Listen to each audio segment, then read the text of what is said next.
शिरडोन येथील ग्रामपंचायतमधील आर्थिक गैरव्यवहाराची चौकशी करण्यासाठी शिरोळ पंचायत समितीकडील विस्तार अधिकारी यांच्या अध्यक्षतेखाली 3 जणांची कमिटी दाखल झाली असून त्यावेळचे ग्रामपंचायत अधिकारी यांना बोलावून कागदपत्राची तपासणी करत आहेत।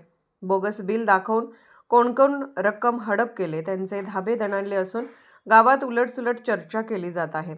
शिरडोन ग्रामपंचायतमध्ये एप्रिल 2022 ते 30 नोव्हेंबर 2025 अखेर आर्थिक गैरव्यवहार झाला असून त्याची चौकशी करून दोषींवर कारवाई करण्याच्या मागणीचे निवेदन शिरडोनच्या शिष्टमंडळाने जिल्हा परिषदेचे मुख्य कार्यकारी अधिकारी एस. कार्तिकेयन यांना दिले होते। या निवेदनाची दखल घेत पंचायत समितीचे गटविकास अधिकारी नारायण घुलप यांनी विस्तार अधिकारी यांना चौकशी करून अहवाल सादर करण्याचे आदेश दिले आहेत।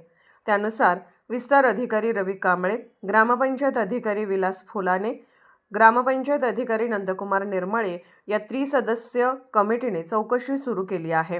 दरम्यान या संपूर्ण प्रकरणाची चौकशी करण्यासाठी 1 आठवड्याचा कालावधी लागणार असल्याचे सांगण्यात येत आहे।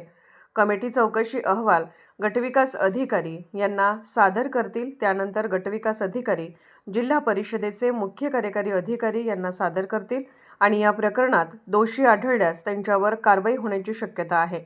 प्रतिनिधी हैदर अली मुजावर, शिरडोन।